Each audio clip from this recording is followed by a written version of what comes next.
অবশেষে বাংলাদেশ ইস্যুতে মুখ খুললেন যুক্তরাষ্ট্রের প্রেসিডেন্ট ডোনাল্ড ট্রাম্প। জানান, বাংলাদেশের সরকার পরিবর্তনে যুক্তরাষ্ট্রের কোনো সংস্থা কিংবা প্রতিষ্ঠানের সম্পৃক্ততা ছিল না। এক্ষেত্রে মার্কিন ডিপ স্টেটেরও কোনো ভূমিকা নেই। বাংলাদেশে স্টারলিংক স্যাটেলাইট ইন্টারনেট সেবা চালু করতে মার্কিন প্রযুক্তি উদ্যোক্তা ইলন মাস্কের সঙ্গে বিস্তারিত আলোচনা করেছেন প্রধান উপদেষ্টা ডক্টর মোহাম্মদ ইউনূস। বৃহস্পতিবার তাদের মধ্যে ভার্চুয়াল বৈঠক অনুষ্ঠিত হয়। পবিত্র শবে বরাত বা সৌভাগ্যের রাত আজ। মহিমান্বিত এই রাতে ধর্মপ্রাণ মুসলমানরা মহান আল্লাহর অনুগ্রহ লাভের আশায় নফল নামাজ, পবিত্র কুরআন তেলাওয়াত ও জিকির আজগারে মগ্ন থাকেন।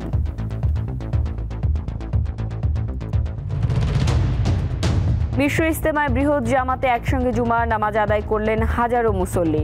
নামাজে ইমামতি করেন মাওলানা সাদের বড় ছেলে মাওলানা ইউসুফ বিন সাদ।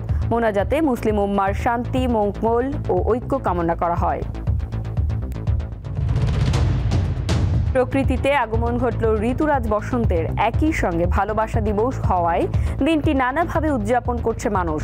ঢাকা বিশ্ববিদ্যালয়ের চারুকলা অনুষদে বসন্ত উৎসবে নেচে গেয়ে বরণ করে নেওয়া হয় বসন্তকে।